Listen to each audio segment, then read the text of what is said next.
Parang 8 individuals na ang inooperang tumakbo.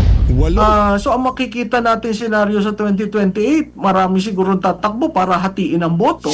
Wala eh. Kaya siguro nag-resign na yung accountant dyan na magaling eh. Hmm. Ha? Si Miss Fajardo. Hindi niya na kinaya yan. Parang, ginagawa lang ako ano dito. Deodorant. Your friends told you so. Siyempre, well-intentioned naman siya. Akala naman niya mga kababayan ay tutuhanin ito. Walang ginagawa si BBM out of the pureness of his heart. Naku, wala ho tayong maraming pag-uusapan dito sa video na to. Ibabahagi ho sa atin netong si Prof. Malutikia ang mga estratehiya para talunin itong si VP Sara sa 2028 presidential election. Kaya para dito kay John Vic Remulla, panoorin mo tong video na to at i-share nyo na ho mga kababayan para ika nga reality check para doon sa mga gustong matalo itong si VP Sara sa 2028 na hindi madaling ika nga misyon na talunin itong si VP Sara dahil majority ng ating mga kababayan ngayong mga panahon na to wala pang panahon ng halalan, panahon ng kampanya, nakaset na ho ang utak nila na susunod na magiging presidente isang Duterte. At ito nga paglagapak ng trust rating nito si Bangag bibigyan ho ng reaksyon yan nitong si Attorney Rowena Guanzon. Pero bago ho yan, isang like at isang subscribe. Okay na ho tayo dyan sa mga gusto sumali sa ating community. Yung join photo, nandyan lang ho sa baba. Ito na ho, umpisahan ho natin ang ating talakayan dito kay Attorney Rowena Guanzon. Game. Ano na, BBM? Nako. Ang ganda naman ng Christmas gift na ito ng service sa atin. Kaya nga, di ba? Sa Luzon lang siya. Lamang kay VP Sara. Kasi syempre maraming congressman doon. Na paldo-paldo na. Tsaka syempre alam niyo naman ang mga taga Luzon, maraming dyan, loyalist na Marcos. Pero ang support system talaga ni PBM, yung mga congressman. Na paldo-paldo. Yung nabigyan ng AX, Tupad, AKAP, sila ho yun eh. Diba? Yung mga nabigyan ng insertion, nabigyan ng mga naging proponent, yan, talagang ika nga lahat ng pabor ibibigay nila kay Marcos Jr. Tsaka sa mga siguro, nagkakaroon sila ng insider pagka magkakandak ng survey itong mga na to. Kaya lahat ng pinapapunta nila itong mga magsisurvey na to doon sa mga alam nila na ang isasagot pro Marcos at pagkakatiwalaan pa rin itong bangag na to. Pero in reality, kung pupunta ho tayo doon nga sa grassroots level, marami na hong galit kay Marcos Jr. kahit saan hong bahagi ng Pilipinas. Magpunta tayo ng Luzon, magpunta tayo ng Visayas, magpunta tayo ng Mindanao. Ano ho yan kumbaga ramdam ho ng sambayan ng Pilipino yung pagiging inutil ng administrasyon itong si Marcos Jr. Term na Romualdez. Saka tuloy-tuloy ang ligayan ng mga yan. Diba? Siyempre, down the line, mga mayor, diba? Mga mayor, mag-isip na po kayo. Kahit naman po siyang presidente, ito naman ang internal revenue allotment nyo. Yung paganda, pagpalago sa mga bayan ninyo. Nasa kamay naman ninyo yan. Real estate tax collection, peace and order, cleanliness, nutrition, health ng mga tao nyo. Nasa pagmamanage nyo yan, kahit na wala kayong infrastructure funds na kinikikbakan lang naman ng mga congressman nyo. Bibigyan kayo dyan, tigi-tigi lang naman. Drizzle lang. Nakaka naman yan ng dignidad. Nakakababa naman yan ng dignidad. Correct. Kasi halimbawa tayo ho halimbawa lang, example, mayor tayo ngayong mga panahon na to. Tapos didiktahan ako nitong presidente o ang kanyang mga padrinong mga congressman na, oy, mayor basta itong tayo dyan Marcos Jr. tayo. Kung ano man ang ginagawa mo, dapat idikit mo yan sa administrasyon itong si Marcos Jr. Kung ano man ang hinaing mo, gusto mo mangyari, isang guni mo lang yan kay Marcos Jr. Ang nanto ka, kung sisilipin ho natin ang trust rating at approval rating, mapapaisip ka eh.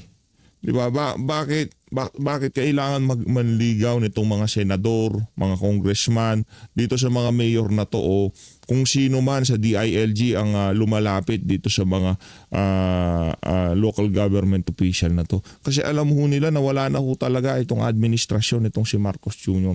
At yung mga cheap move na yun, yung mga estratehiya nila na yun na talagang pati doon sa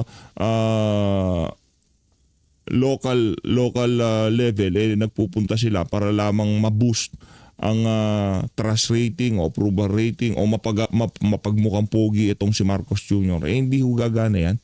Kasi yung trabaho ng mga taga-national, yun pa rin ho talaga ang tinitingnan ng ating mga kababayan pagka sumasagot sila sa mga ganyang klaseng survey. Yung trabaho ni Marcos Jr. hindi ho yung kung sinong gusto ni mayor, kung sinong gusto nitong si barangay captain o nitong si konsehal na hindi ho yan.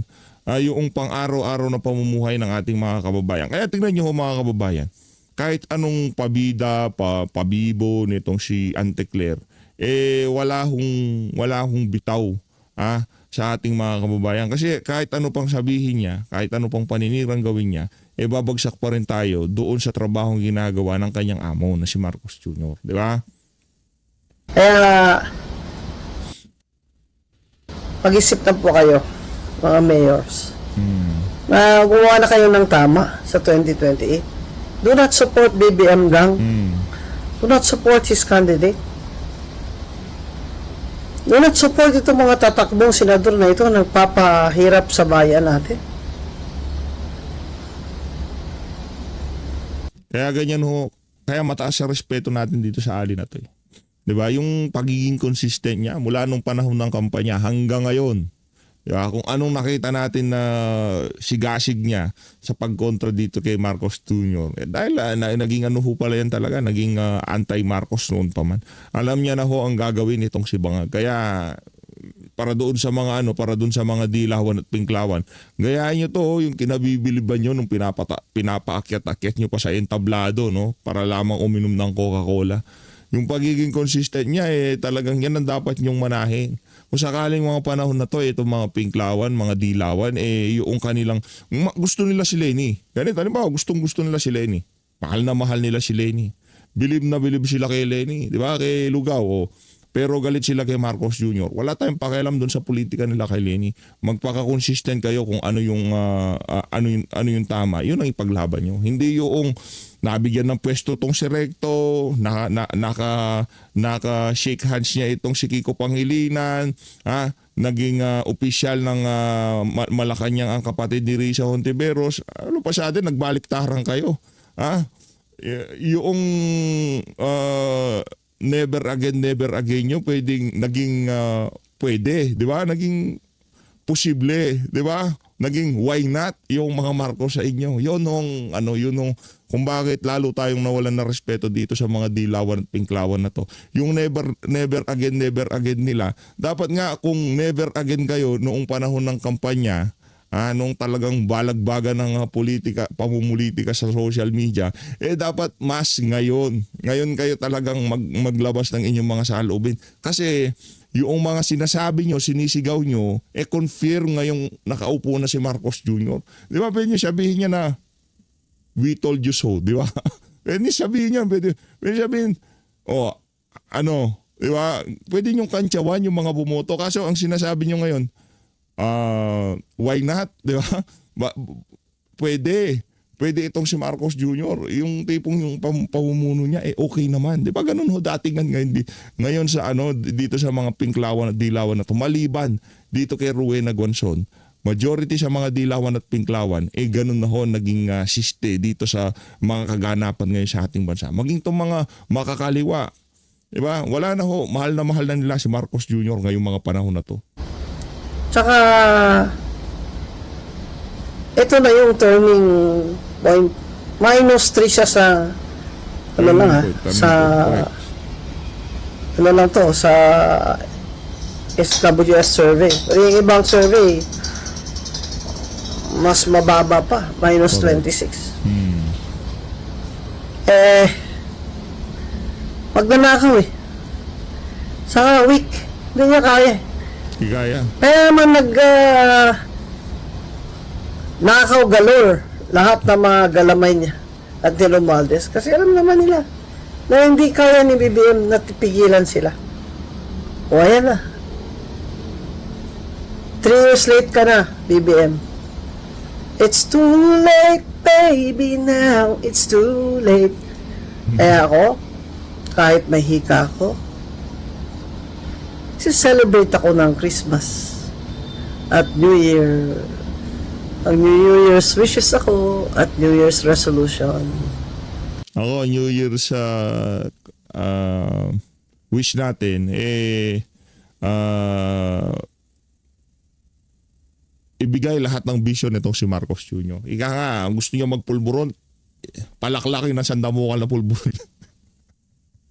Diba? Kung gusto niya mag-whiskey habang nagpupulburon, painumin na sandamukal na whiskey yan. Diba? Yung tipong bigay niyo sa kanya lahat para matapos na yung pagiging bangag niya. Diba? Yun lang, bigay niyo kung anong gusto ni Marcos Jr. Diba? Gusto niyo na maraming pulburon, pasinghot niyo lahat sa kanya.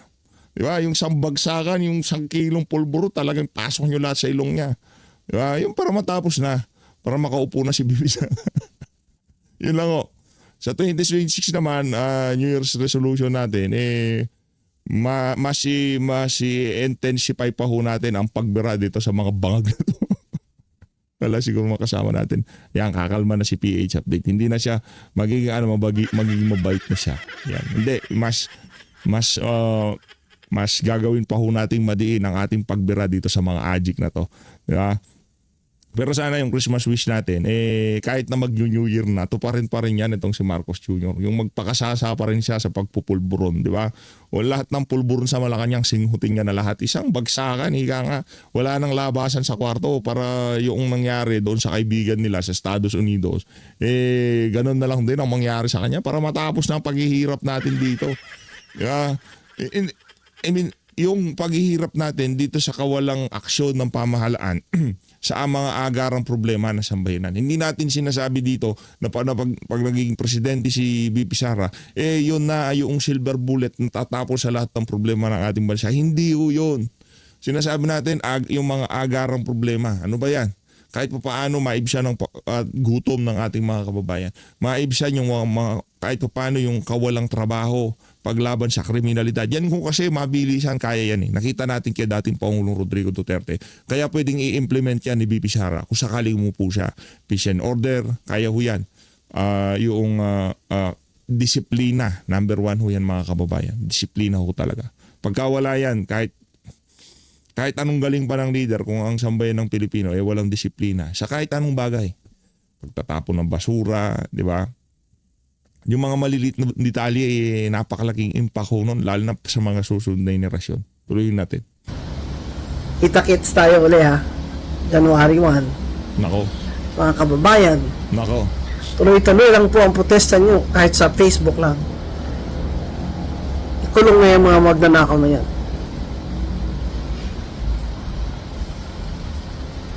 Sama nila dyan si Sandro.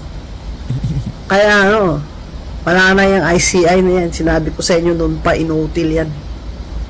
Hindi nila yan ituturo si Sandro. Hindi nila ipupush yung investigation kay Sandro.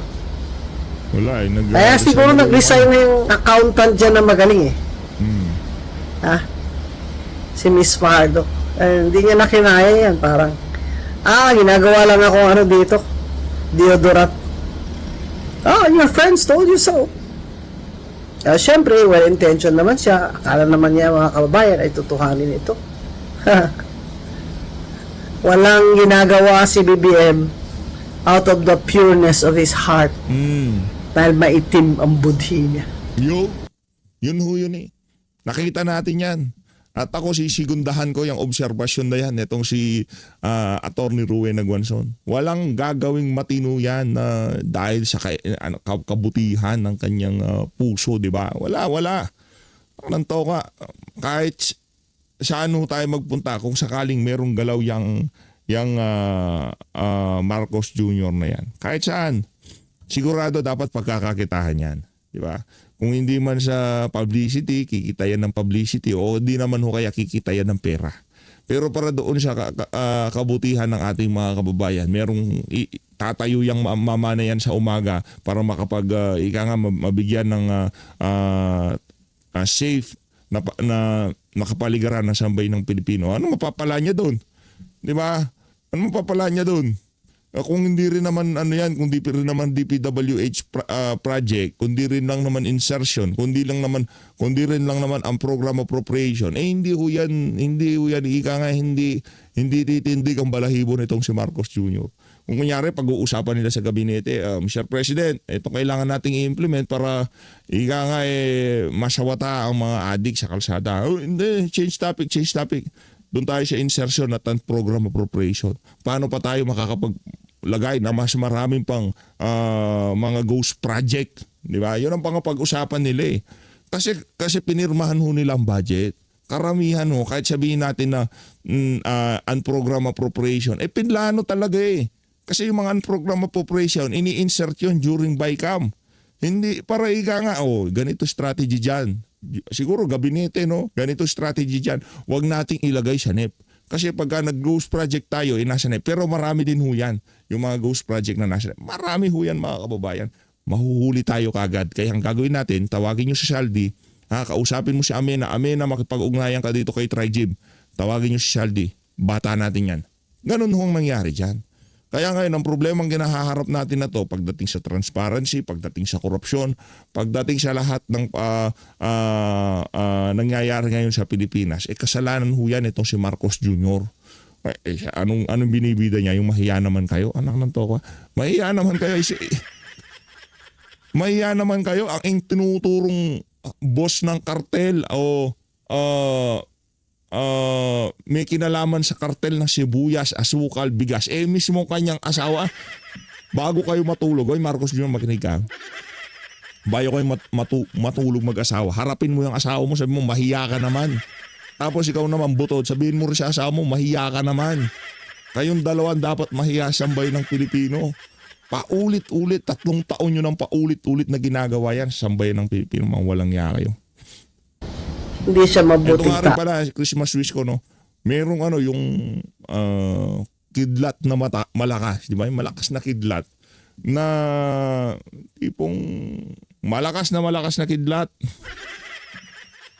Tumama sa pinakakurakot sa Pilipinas. Yung sa boss ng mga kurakot. O yung naging dahilan ng kung bakit naging laganap ang korupsyon sa Pilipinas. Tamaan ng kidlat. Yung tipong pagka tinamaan siya ng kidlat, mabibiyak siya sa dalawa. Ganon. Diba? Bang! Dalawa kagad yung niyan. Para siyang punong na mabubuwal na magiging dalawa yung katawan. Diba? Ganon ang ating Christmas wish. Kahit po paano, mabibigyan ng hustisya yung mga kababayan nating nasawi dahil sa baha, dahil sa leptospirosis dala ng baha, nawalan ng mahal sa buhay dahil hindi nadala sa ospital dahil sa baha. Di ba? Kahit pa paano, nasiraan ng ari-arian. Yung pinag-ipunan mong supa, bababahin lang pala, babahain lang pala. Di ba? Dahil doon sa mga palsipikadong flood control.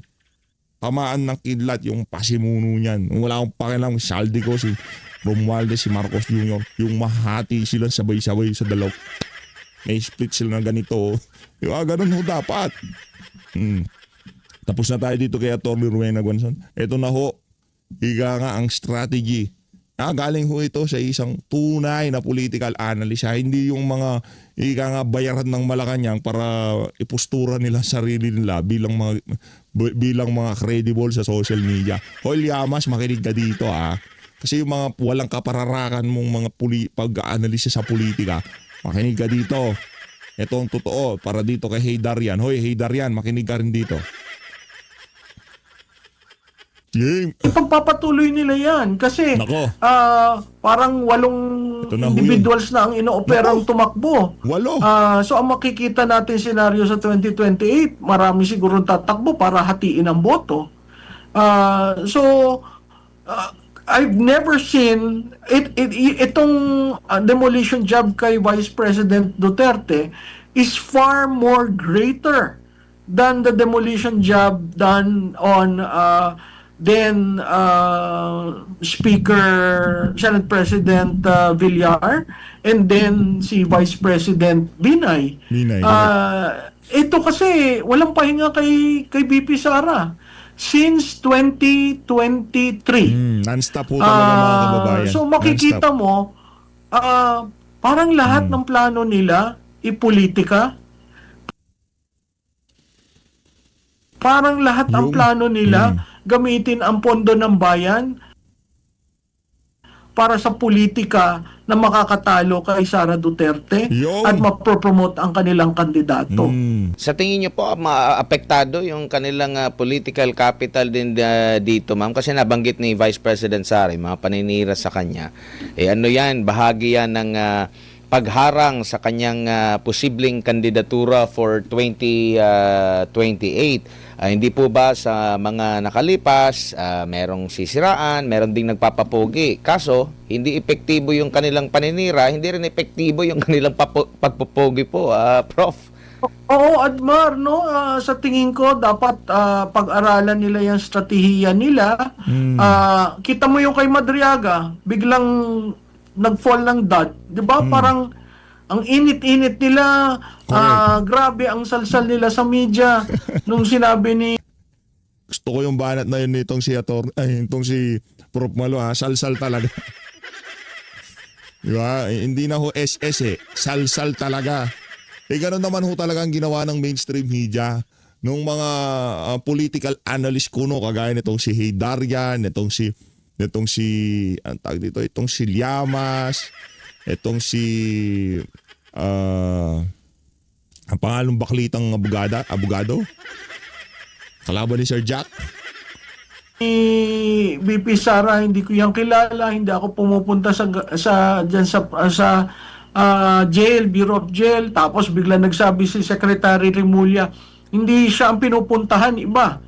So, hindi tama yung script. Sino naglabas ng... Kasi ang ang script talaga ay nagpupunta si BP Sara, base doon sa abogado, di umano para konbinsihin. Yun ang naratibo sa social media. Tignan nyo naman kasi si Raulo itong mga to.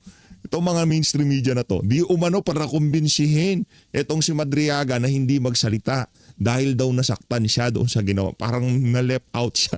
Diba?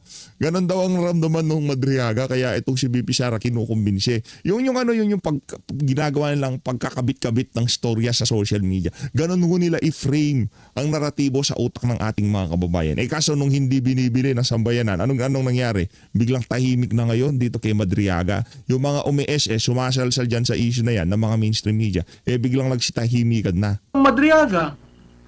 Diba? Makikita mo may kanya-kanyang spheres of influence na nag-ooperate yung mga operators nitong administrasyon na ito. They may not necessarily be aligned with the administration, pero sige, bugbugin nyo ng bugbugin si Duterte. Pero reverse ang nangyayari. Imbis na nawawalan ng lakas si Vice President Duterte, siya pa yung umaangat. Clearly, hindi siya nag-benefit dyan sa flood control projects, hindi siya kasama dyan sa kaguluhan na yan. When compared to the Intelligence and Confidential Fund, napakaliit yung kanya at nawala na noong 2024. Trabaho lang siya ng trabaho. So, makikita mo talaga nagba-backfire. Pero, ang sense ko, ipagpapatuloy nila yan kasi parang 8 individuals na ang inooperang tumakbo. So ang makikita natin senaryo sa 2028, marami siguro tatakbo para hatiin ang boto. So, kumbaga guguluhin ho nila usapan, di ba? Yung tipong medyo malapit sa mga Duterte at yung mga pinupusturan nila ala Duterte style ang leadership na kung saan yung mga base supporter ng mga Duterte dahil nga ang daming paninira kay BP Sara, ang dating kaysa kay Duterte, dito na lang kayo, parehas lang naman ng plataforma niyan, talagang galit siya, pinagbabawal na droga. Yung tipong ganon siguro gagawin ng mga, pero siyempre, wag na tayo sumubok ng iba. Ngayon pa lang nangangampanya na ho tayo para dito kay BP Sara. Ano lang ho kasimple yun? I've never seen itong demolition job kay Vice President Duterte is far more greater than the demolition job done on then Speaker Senate President Villar and then si Vice President Binay. Ito kasi walang pahinga kay BP Sara since 2023. So makikita mo parang lahat ng plano nila ipolitika, parang lahat ang plano nila gamitin ang pondo ng bayan para sa politika na makakatalo kay Sara Duterte at mapropromote ang kanilang kandidato. Pero kapansin-pansin, ma'am, yung mga ganitong klase din po ng mga paninira, di ba, hindi rin ito naging effective kahit pa noon pa, kahit sa panahon ng tatay niya, kahit nung tumatakbo pa sila sa posisyon, tumatakbo yung tatay niya sa pagka-presidente, during sa kanyang termino, bumaba siya, may mataas na grado. Itong si Vice President Sara naman, galing sa LGU, galing sa lokal, naging national figure, ganun din mataas pa rin yung kanya pong grado sa taong bayan. Parang hindi sila natuto sa kanilang mga nagiging hakbang. Parang akala nila na yung nagawa sa nabanggit nyo po kay Senate President Villar and si former Vice President Binay, tingin nila naging epektibo, pero meron na silang history during Mukha pa lang nitong si Prof. Balutiquia, yung tipong hindi gagana yan, yung estratehiya na yan para dito kay VP Sara. Magkaiba hong politiko, si Binay, itong dalawa na to parehas to, trapo to Binay at itong si Villar, pareho yan, mga political animal ho yan talaga. Kasi VP Sara, yung mga Duterte, political animal din ho yan. Pero yung pagiging political animal ng mga Duterte, ibang klase ho. Hindi ho natin pwedeng ihambing yung kasi meron ho silang talagang napatunayan nung naluklok sila yan sa Davao. Nakita na sambay ng Pilipino yung katahimikan nung panahon ni Tatay Digong. Hindi talaga sobrang tahimik na tahimik. Pero napakalaki ng diferensya kung ikukumpara sa mga nagdaang administrasyon. Kahit panahon pa ni Cory, panahon pa nitong si Marcos Sr., kahit kaninong presidente pa. Isa ho sa pinakamagandang naging pagdating sa peace and order noong panahon ni dating Pangulong Rodrigo Duterte. Kasi mga ordinaryong Pilipino, sila na ho yung hari ng kalsada Yung mga ordinaryong nagtatrabaho, yung mga arawang swelduhan, yung mga lumalaban ng patas, talagang reclaim nila ang kalsada. Pero ngayon kinuha na naman ho ito ng mga adik. Kinuha na naman ho ito mga snatcher, mga holdupper, yung kalsada na dating ibinigay sa sambayan ng Pilipino nung panahon ni dating Pangulong Rodrigo Duterte. Sa past administration na sa kabila ng paninira, siguro nagtagumpay sila doon sa pagpapadala sa ICC, pero yung paninira parang hindi nagre-reflect sa mata ng taong bayan. Well, Admar, dalawang bagay kay Presidente Duterte. Unang-una, lumabas siya sa administrasyon niya, natapos siya with the highest approval rating in presidential history. Pangalawa, yung rendition na ginawa sa kanya sa ICC, no? Yun paulit-ulit na sa tingin ko ang supporter base ng Duterte lumakas dahil dun sa nangyari. Nakita naman natin ng 2025 election. So yung mga ibang analyst na nagsasabi na wala na, nanghina na ang Duterte, wala na mga OFW, yun ay propaganda. Dahil nakikita naman natin no? ang tulong na ginagawa from The Hague and in other cities of and countries of the world na pag pumupunta doon ang Vice Presidente, talagang sinasalubong siya. Ang difference lamang between Presidente Digong at si Vice President Sara, si Presidente Digong kasi surprise hindi siya nasa realm ng national politics, sinupresa ang lahat, kaya nagulat ang taong bayan, no? Very authentic leader, hindi nga natin sa national politics kasi hindi sanay ang taong bayan sa nagmumura o yung pananamit, etc. etc. Pero pag nakita mo si Vice Presidente naman, nanilbihan ng national. So ang nakikita kaagad yung attitude ni Vice President, nakikita yung work ethic niya, nakikita na diretso na ako ang pinaka top of mind ko nung sinabi niya wala naman akong barkadang politiko, wala namang malapit sa akin. Tapos itong Kapaskuhan nung sinabi niya na ba't naman ako mag-greet, di ba? Ang mga salitang yan, never mong naririnig sa national leaders. So, makikita mo na ito ako. Tanggapin nyo ako o hindi, ito ako. Unlike yung pumapasok sa national, talagang iniiba ang imahe to suit. Itong si Vice President Sara Duterte, hindi.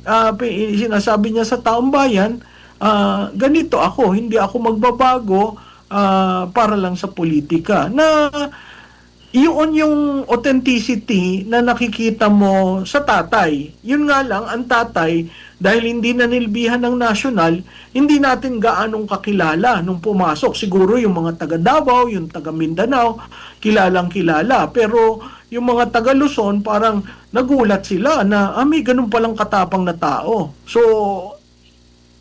that's major difference. Yun nga lang, siguro what works for the Vice President is the high approval rating of the father, as well as unfortunately the rendition in the ICC na patuloy na hihinagpis ang Duterte base dahil basta gano'n na lang pala ang kadali magpadala ng isang dating Pangulo na nilbihan ng tapat ng 6 na taon.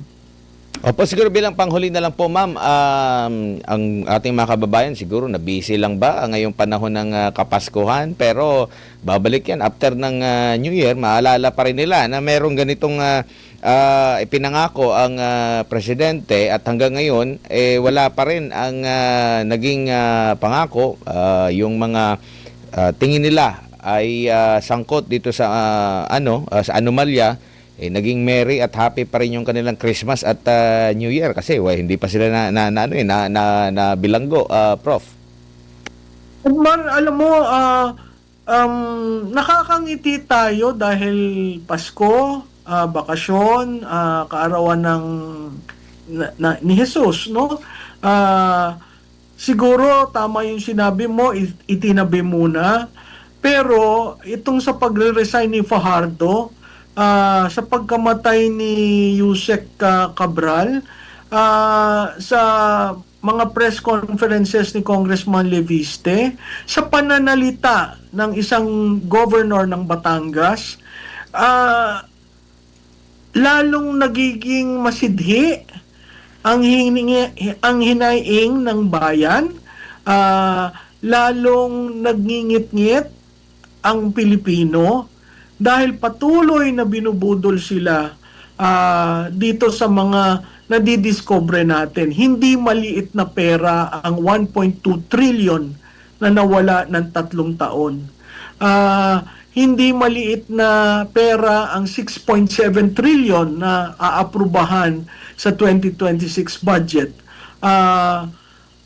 Kaya napakahalaga na tayo'y continue natin ang ating pagsunod at huwag tayong bumitaw kasi alam naman natin na pag bumitaw ang media, bumitaw ang taong bayan, walang mangyayari. At sana hindi na tayo maulit na magkaroon na naman ng Napoles 2. Pero this time around, institutional na at syndicated na ang pambubudol. Prof, maraming salamat po sa inyong oras at panahon.